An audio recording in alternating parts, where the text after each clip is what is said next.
Se você tem acompanhado os assassinatos brutais de Spencer e Monique Tepe lá em Ohio, sabe que não tem havido muitas informações sobre a investigação, sobre as evidências. No entanto, agora há novos documentos do mandado que tiveram o sigilo retirado. E acabamos de saber novos detalhes sobre o que as autoridades podem ter procurado e possivelmente encontrado, já que o ex-marido de Monique, Michael McKee, é acusado deste brutal duplo homicídio. Bem-vindo ao Sidebar, apresentado pelo Law and Crime. Eu sou Jesse Weber.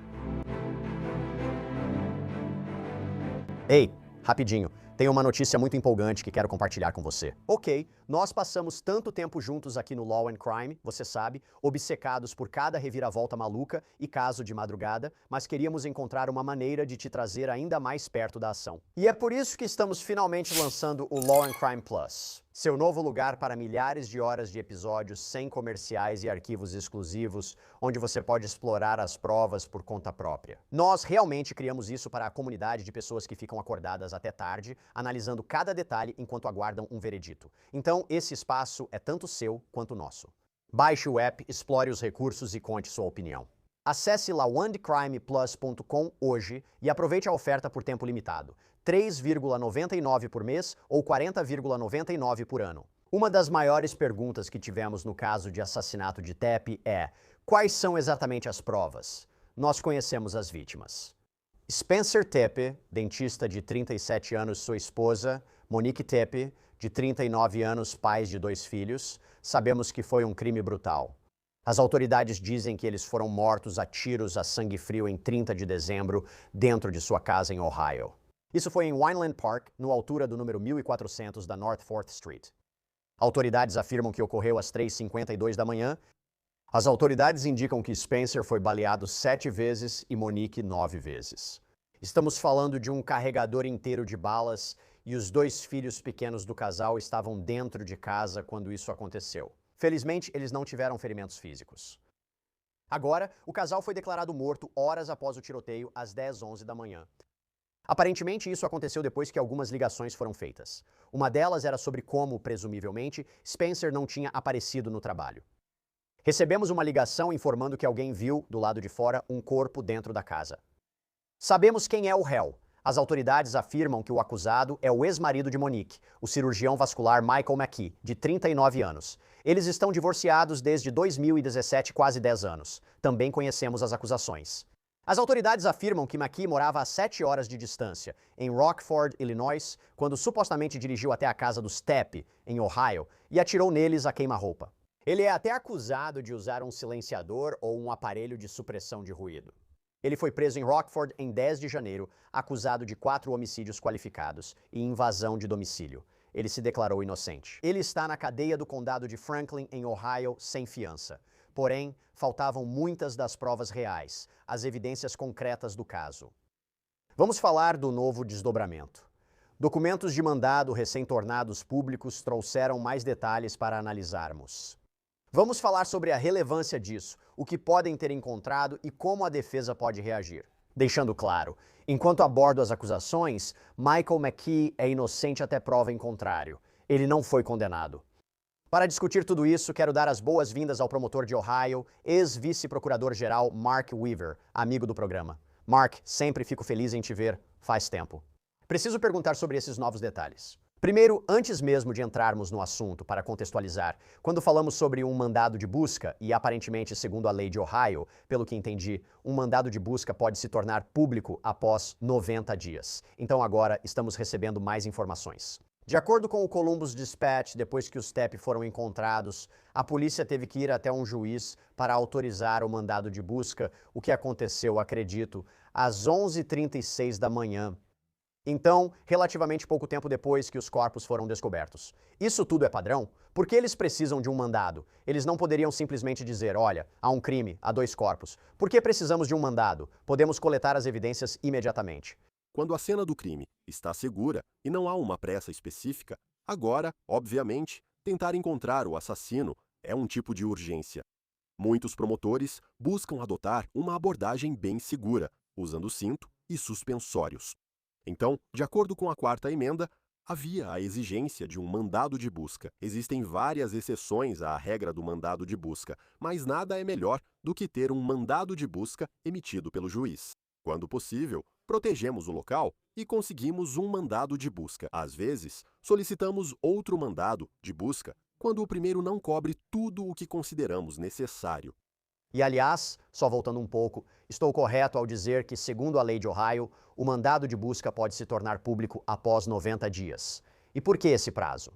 Isso é um problema para os promotores, essas informações serem divulgadas ao público antes do julgamento? Você está certo. É assim que funciona. É problemático porque houve muita cobertura da mídia antes do julgamento sobre esse caso e não houve informações suficientes para satisfazer o desejo do público de saber o que aconteceu.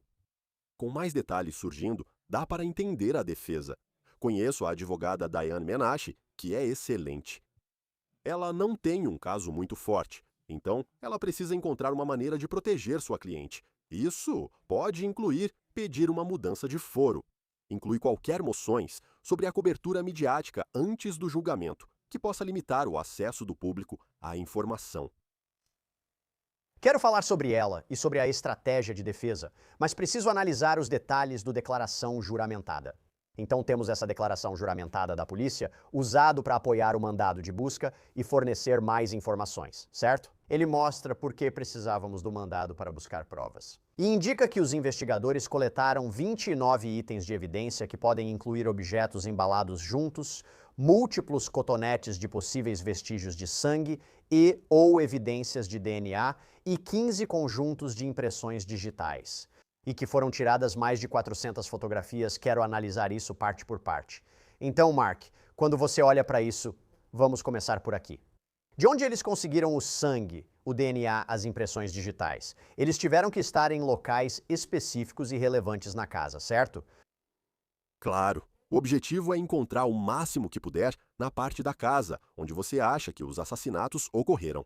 Por exemplo, agora temos quase certeza de que onde as crianças estavam, nunca aconteceu nenhum crime ali. E por isso, esse local é de menos interesse para nós. Nosso foco está mais onde os corpos estavam ou onde achamos que houve a invasão. Em qualquer casa comum, há DNA por toda a parte. Agora que temos a capacidade de detectar DNA por contato, toda a casa tem centenas de diferentes conjuntos de DNA por contato em vários lugares. Sangue, obviamente, é uma situação um pouco diferente. A maioria de nós não tem sangue em casa. Investigadores da cena do crime, especialmente em casos tão hediondos, buscam encontrar o máximo possível. Eles querem exagerar no que precisam coletar porque não sabemos o que pode surgir no julgamento. E o que você acha que pode surgir disso? Que tipo de teste eles fazem? Isso é complicado pelo fato de serem uma casa, certo? Mas me diga, quero dizer, que tipo de testes são feitos nesse tipo de evidência? E o que você acha que pode resultar disso? Os analistas de DNA podem nos informar quase de imediato se o DNA é masculino ou feminino. E se eles tiverem uma amostra do DNA do suspeito, podem tentar fazer uma comparação. Não é como em alguns programas de TV, é preciso ter quantidade suficiente. Recentemente, processei um caso de estupro infantil. Um dos indicadores foi identificar que o DNA era masculino, mas não foi possível determinar a quem pertencia. Então, muito disso depende da qualidade da amostra e de quanto da amostra foi coletada. Sim. E se eles encontrarem pelo menos uma impressão digital do Sr. McKee naquela casa, já era para ele? Ou, novamente, sabe, vou falar sobre isso um pouco mais tarde, mas houve uma alegação de que ele já tinha estado naquela casa antes, certo? Acho que em 6 de dezembro, se eles encontrarem uma impressão digital dele lá, isso é o fim da linha para ele? Certamente, é o começo do fim para ele. Não há motivo para ele estar na casa, nas áreas privadas da casa, mesmo que ele já tivesse estado lá antes. Se a digital dele estiver perto dos corpos em algum quarto, vão precisar explicar isso, mas normalmente eles vão tentar, sabe, fazer um acordo em algum momento e tentar reduzir as acusações, conseguir algum tipo de resultado, porque lutar contra isso no tribunal vai ser muito difícil. Pelo que ouvimos até agora sobre as provas, está começando a se acumular não apenas uma, mas várias evidências-chave incriminatórias. Por que foram tiradas 400 fotografias? E como isso ajuda a acusação? Como isso ajuda a investigação? Técnicos de cena de crime têm métodos distintos para isso. Então, alguns deles vão, por exemplo, digamos que há uma xícara perto de um corpo. Você tira a foto de todos os ângulos diferentes.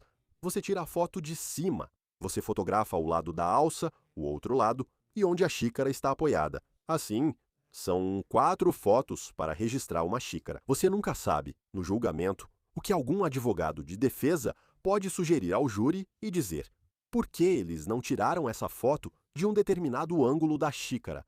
O que eles estão fazendo ali? Os jurados podem ficar desconfiados quando os advogados de defesa plantam essas sementes de dúvida. Então, os peritos da cena do crime, dependendo da sua visão, muitas vezes exageram no que é necessário, em vez de mais tarde serem acusados de não terem tirado alguma foto de propósito. Quando eles falam sobre itens embalados juntos, o que eles querem dizer?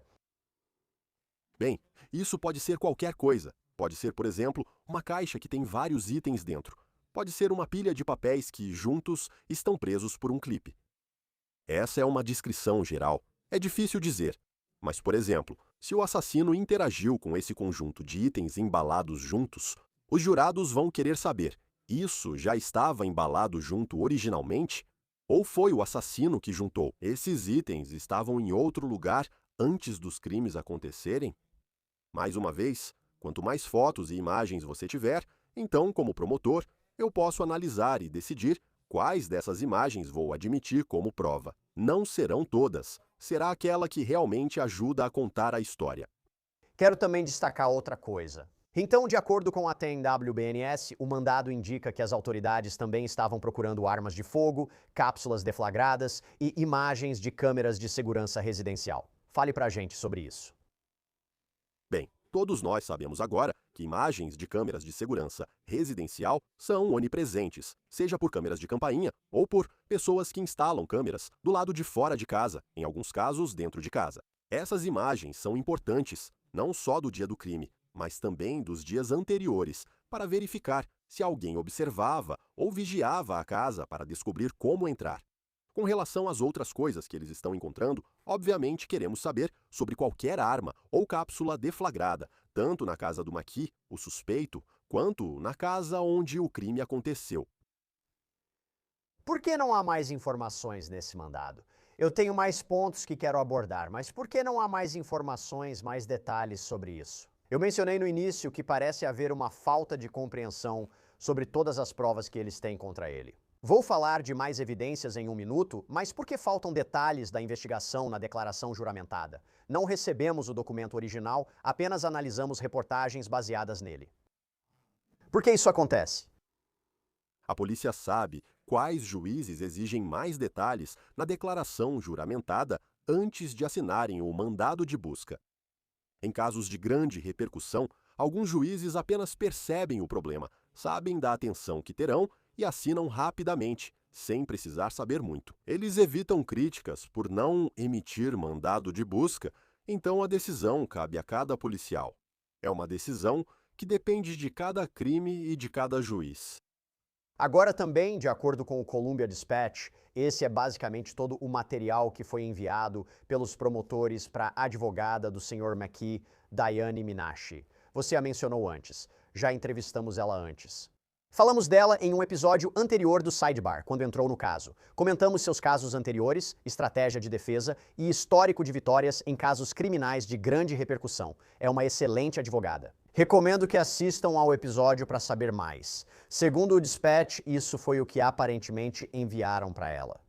Então, vários mandados de busca de Ohio e Illinois, laudos de peritos em armas de fogo, imagens de comparação e imagens de evidências, mais de 4.000 itens de mídia, incluindo fotos e vídeos como provas, diagramas e digitalizações da cena do crime, mais de 250 arquivos de vídeo de imagens de vigilância do hospital de Rockford, onde Maqui havia trabalhado. Nós, o público, não podemos ver todas as provas agora, mas quero falar sobre isso. Mark, Mandados de busca. Diane Minash vai analisá-los para ver se são inválidos, se ultrapassam o escopo, se foram baseados em informações falsas. Explique como um advogado de defesa contesta um mandado de busca e, se for bem-sucedido, o que acontece em seguida. Haverá muitos pedidos apresentados antes do julgamento, especialmente com grande quantidade de provas. O trabalho de um advogado de defesa é tentar encontrar algum erro no processo, tentar convencer o juiz de que as autoridades ou os promotores, de alguma forma, pularam uma etapa, quebraram uma regra, fizeram algo que não deveriam ter feito. Vimos isso mais recentemente e de forma mais infame no caso de Alec Baldwin. Todo mundo sabe que Alec Baldwin atirou e matou aquela mulher. Não há dúvida sobre isso. Mas o caso foi arquivado. Não porque ele não fosse culpado, mas porque supostamente houve um problema na forma como a promotoria conduziu o caso e o juiz o arquivou. Então, especialmente nesses casos em que as provas são fortes, os advogados de defesa focam bastante nos pedidos apresentados antes do julgamento, nos erros cometidos. Agora, você falou sobre a quantidade de provas que foi entregue à defesa. Um cínico diria que essa é a estratégia do tipo: aqui está o palheiro, agora vá procurar a agulha. Outra pessoa poderia dizer: bem, não, eu não quero ser acusado de violação de Brady versus Maryland, o caso da Suprema Corte dos Estados Unidos, que determinou que o promotor deve entregar provas exculpatórias. Outra pessoa poderia dizer: vou te dar tudo, jogar com as cartas abertas, tudo na mesa. De qualquer forma, é um monte de trabalho. E centenas e milhares de horas de trabalho serão gastas revisando essas provas e preparando essa defesa.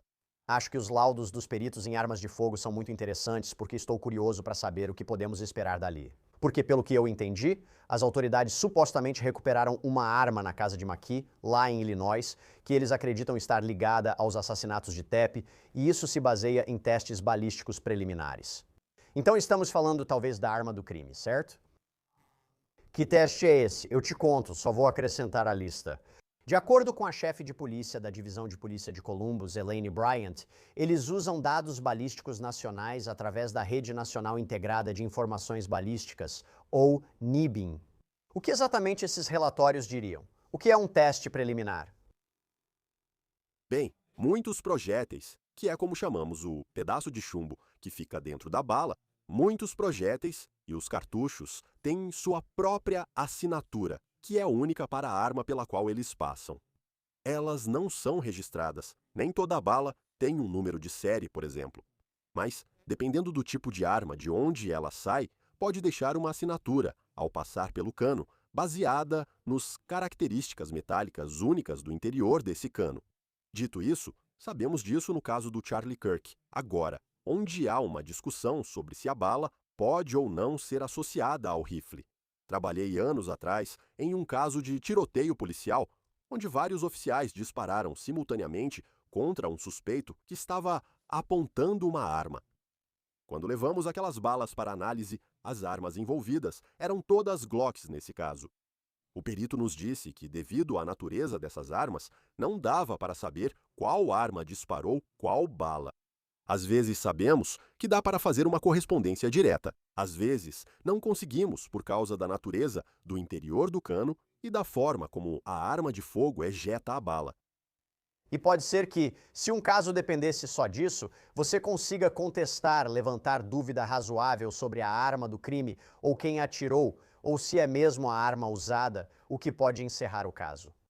Ao juntar isso com outras evidências do caso, é só uma peça do quebra-cabeça. Quero falar mais sobre isso, porque, quando digo os 250 arquivos de vídeo de imagens de vigilância do Hospital Rockford, onde McKee trabalhava, foram enviados para Diane Minash. Antes de entrar nas outras evidências, vou falar sobre o celular e o carro. O que eles estão procurando lá? Por que isso é relevante para o caso, se era lá que ele trabalhava? Tentando construir um padrão de onde o réu esteve nos dias e semanas antes do crime, quando ele chegou, por qual direção. Então verificar se esse padrão mudou. Você também pode querer ver o que ele está vestindo.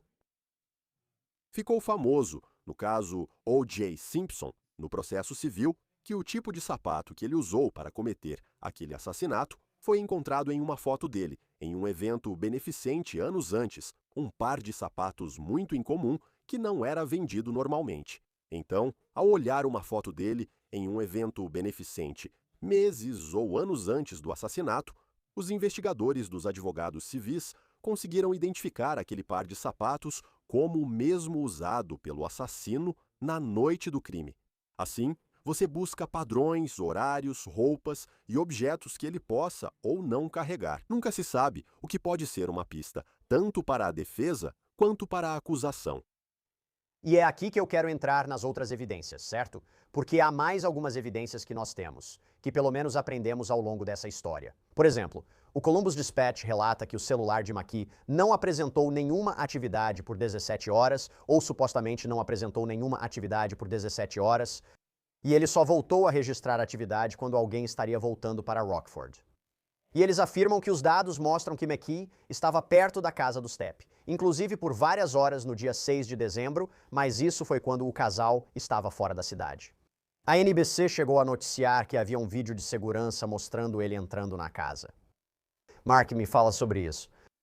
Sim, essa é uma das coisas mais preocupantes para a defesa. Não há uma boa razão para ele estar 3 estados a leste na casa da ex-esposa. Ele pode estar aprontando algo. Alguém pode dizer que isso não é ilegal. Não estamos dizendo que seja. Estamos sugerindo que isso indica que você ainda tem um interesse muito perigoso na sua ex-esposa e no novo marido dela. Qualquer pessoa sensata sabe que seu celular rastreia seus passos. E como resultado, qualquer pessoa com um pouco de bom senso que não queira ser rastreada vai, de alguma forma, desativar o celular, vai desligar, vai tirar a bateria, vão fazer algo que impeça qualquer sinal de ser enviado para uma torre de celular. Provavelmente foi isso que ocorreu aqui. Se ele está preparado, pense nisso. Isso não é um crime passional. Um crime passional é quando você se depara com algo e age impulsivamente. Quando você mora em Illinois e sua ex-esposa está em Ohio, só o tempo que leva para dirigir até lá já te dá bastante tempo para o que a lei chama de cálculo e planejamento prévios. E como parte do cálculo e planejamento prévios de um criminoso, ele pensa: como posso evitar ser descoberto? Desligar meu celular, colocá-lo em uma bolsa especial onde o sinal não sai, seja lá como ele desativou, é provavelmente isso que aconteceu. É parecido com o Koberger, quando disseram que ele desligou o celular no momento crucial dos assassinatos, mas pelo menos ele tinha algum tipo de, não sei, não acho que fosse funcionar, mas ele pensou, ele estudava relativamente perto, ele poderia dirigir naquela área.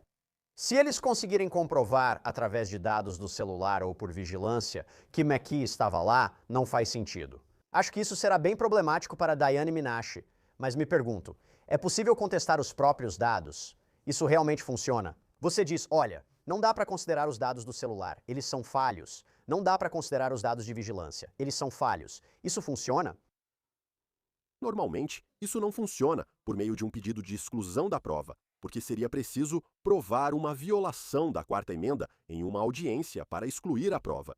Mais comumente, o que eles fazem é tentar atacar a base ou a autenticidade disso.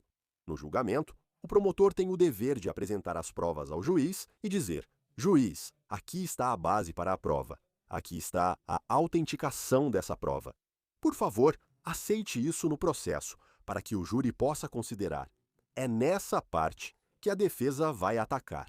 De alguma forma, vão dizer que não há uma base adequada, que não está devidamente autenticado. Eles vão tentar impedir que isso seja aceito, seja em uma moção pré-julgamento chamada motion in limine para limitar provas, ou durante o julgamento, quando a pessoa que coletou a prova é chamada como testemunha.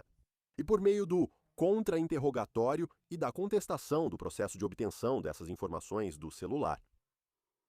E agora eu preciso falar sobre essa outra peça-chave de evidência. Essa é importante. As autoridades dizem que registraram um carro perto da casa do Stepp antes dos assassinatos. E então, esse carro supostamente saiu depois dos assassinatos, sendo visto por câmeras pelo menos mais uma vez naquela área. E, segundo relatos, eles rastrearam o carro até McKee e depois até Rockford. E eles afirmam que McKee supostamente usou pelo menos 2 placas nesse SUV prateado, incluindo uma placa de Ohio roubada e uma placa do Arizona. Ao encontrarem o carro, segundo relatos, ele estava com placa do Arizona e indícios de que um adesivo foi, entre aspas, removido às pressas. Mark, primeiro, como eles sabem disso? Que evidências seriam usadas no julgamento para comprovar isso? E segundo, o quanto isso é problemático para a defesa? Sim, essa talvez seja uma das provas mais fortes que vi neste caso. Em 49 estados, incluindo Ohio, existem câmeras Flock. Esse é o nome da empresa que rastreia placas de veículos e permite que policiais encontrem carros roubados, pessoas com mandado de prisão e até placas suspensas. Então, enquanto todos nós dirigimos pelas ruas, na maioria dos estados, essas câmeras capturam nossa placa e, na verdade, estão programadas para olhar especificamente para as placas e cruzá-las com mandados em aberto. Provavelmente foi daí que veio. Também é possível que venha de câmeras de segurança de casas próximas, mas as câmeras Flock são comuns em grandes cidades como Columbus. Você vai passar por elas várias vezes ao atravessar a cidade. Alguém inteligente sabe disso. Não dá para ser médico sem inteligência, certo? Então, alguém inteligente sabe disso. Como resultado, ele tenta evitar que descubram sua identidade. Roubar uma placa de carro é óbvio, já que ninguém protege a placa. Tudo o que você precisa é de uma chave de fenda para removê-la. E então, arrancar adesivos que possam indicar de qual condado ela é. Por exemplo, em Ohio, toda a placa de carro tem um adesivo que indica de qual condado ela é. Isso pode ter sido algo que ele fez também. Mas, Mark, há tanta coisa que a gente não sabe nesse caso. Vou te dar um exemplo. Eles dizem que esses assassinatos aconteceram às 3h52 da manhã. Como as autoridades sabem disso? Bem, parte disso pode ser. Um médico legista, um especialista forense, não conseguiria te dar o momento exato. Mas outros dispositivos, eletrônicos ou não, na casa que possam ter estado envolvidos, podem fazer isso. Certamente, pessoas, aqueles de nós que usam smartwatches, sabem que, por exemplo, meu smartwatch está constantemente monitorando minha frequência cardíaca e coisas que estão acontecendo no meu corpo, esteja eu saudável ou não. Então isso cria um novo conjunto de evidências que não tínhamos há apenas 15 anos, que pode nos dizer o que está acontecendo no corpo de uma pessoa com base no relógio que ela está usando ou em outro dispositivo. Sim, esse é um bom ponto. Ainda assim, falta muita coisa que eu gostaria de ver explicada claramente. Mas esse é o propósito do julgamento. O motivo não foi apresentado, certo? Não necessariamente. E para deixar claro, nem sempre precisa ser mostrado ou provado. Não é um elemento das acusações, mas ajuda a preencher as lacunas, ajuda a contar a história para o júri. Uma questão levantada e destacada pela NBC é a existência desse problema. Há uma declaração juramentada afirmando que alguém disse às autoridades que McKee teria ameaçado Monique, dizendo que poderia matá-la a qualquer momento e que a encontraria e compraria a casa ao lado da dela.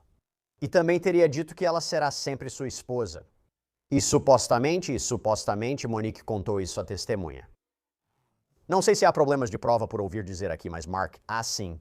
Quero dizer, primeiro de tudo, me diga se isso seria uma questão de prova por ouvir dizer, mas também, esse é o tipo de evidência que ajudaria? Quero dizer, esse é o tipo de evidência que explicaria como alguém, o que torna esse caso tão bizarro, divorciado há tantos anos do nada, simplesmente aparece e supostamente mata ela e o marido? Vou responder à sua última pergunta. Esse tipo de evidência ajudaria o júri, se a conseguirmos. Falarei sobre a questão da prova por ouvir dizer em breve. Como você disse, não precisamos provar motivo, mas os jurados buscam desesperadamente principalmente em casos com penalidades graves. Os jurados buscam uma teoria, pois isso os conforta ao entenderem por que alguém teria feito algo, levando-os a concluir que provavelmente fez. Se isso for apresentado, é uma evidência de motivo muito forte, mesmo sem obrigatoriedade. Sobre a prova por ouvir dizer, trata-se de uma declaração feita fora do tribunal para provar a veracidade do que foi dito. Você coloca João como testemunha. Se João disser, Dona Tepe me disse isso uma vez, isso é prova por ouvir dizer. Ou seja, não há exceção para a regra da prova por ouvir dizer nesse caso. Mas se João disser, Não, não, o réu me disse isso uma vez. Isso é uma exceção à regra da prova por ouvir dizer. Isso não é prova por ouvir dizer. O que o réu disse, mesmo sendo uma declaração feita fora do tribunal, usada para provar a veracidade do que foi dito. Há uma exclusão específica que permite a admissão disso. Então, isso vai depender de quem é a pessoa que está fazendo essa declaração e de onde essa pessoa ouviu isso. Você acha isso relevante? Não conversamos sobre isso ainda. Dizem que 3 meses antes dos tiroteios, McKee estava sendo processado por erro médico. A revista People relatou que um amigo de Monique achava que ela não podia viver sem ele, que precisava dele. Então, para ela prosperar em seu novo casamento, isso simplesmente destruiu o ego frágil dele. Quero dizer, isso é a opinião de alguém. Mas quanto do que está acontecendo na vida de McKee, ou do que supostamente estava acontecendo na vida de McKee, vai ter um papel nesse julgamento? Existe uma regra de evidência que os juízes precisam considerar, que diz que provas cujo potencial de prejuízo supera seu valor probatório devem ser excluídas. Prejudicial significa que vai inflamar as emoções dos jurados. Probativo significa que dá aos jurados uma compreensão sobre o crime. Então existe um teste de equilíbrio. Essa é uma exceção comum nos julgamentos. Meritíssimo, isso prejudica mais do que prova e pode induzir o júri ao erro. Isso os levará por um caminho que não é probativo para os elementos deste caso. Então eu ficaria surpreso se o juiz não fosse solicitado a decidir sobre isso pelo advogado de defesa. Acho que isso vai surgir. Se essa prova fosse apresentada, seja na fase pré-julgamento, Diane Menage e sua equipe tentariam excluir esse depoimento ou durante o próprio julgamento. A audiência de andamento a portas fechadas será em 13 de abril, onde imagino que vão tentar definir datas futuras para petições ou audiências. Então vamos ver o que acontece. Mas, novamente, é a portas fechadas. Não vamos receber muitas informações. Mas vou encerrar com esse ponto. Olha, é um caso de grande repercussão. Tem muita gente envolvida nisso. As mortes deles abalaram aquela comunidade, seus amigos, sua família. É terrível. Para você ter uma ideia, a NBC informou que os parentes do Stepp disseram que esse casal tinha, abre aspas, um relacionamento bonito, forte e profundamente feliz e que a família está de coração partido. Abre aspas. Apesar de nada desfazer essa perda, nossa família está comprometida em fazer com que essa tragédia seja plenamente e justamente levada à justiça e honrar Spencer e Monique, protegendo o futuro das crianças que eles tanto amavam. Falamos bastante das evidências, mas este é o principal ponto humano. Mark Weaver, obrigado pelo seu tempo. Agradeço muito. Obrigado, Jesse. E é isso que temos para vocês agora aqui no Sidebar, pessoal. Muito obrigado por nos acompanharem. E como sempre, por favor, inscrevam-se no YouTube, Apple Podcasts, Spotify, onde quer que você ouça seu podcast. Você pode nos assistir na Peacock da NBC. Siga-me no X, Instagram e no meu programa Jesse Weber Live na News Nation, de segunda a sexta, às 23 horas, leste. Até a próxima, pessoal.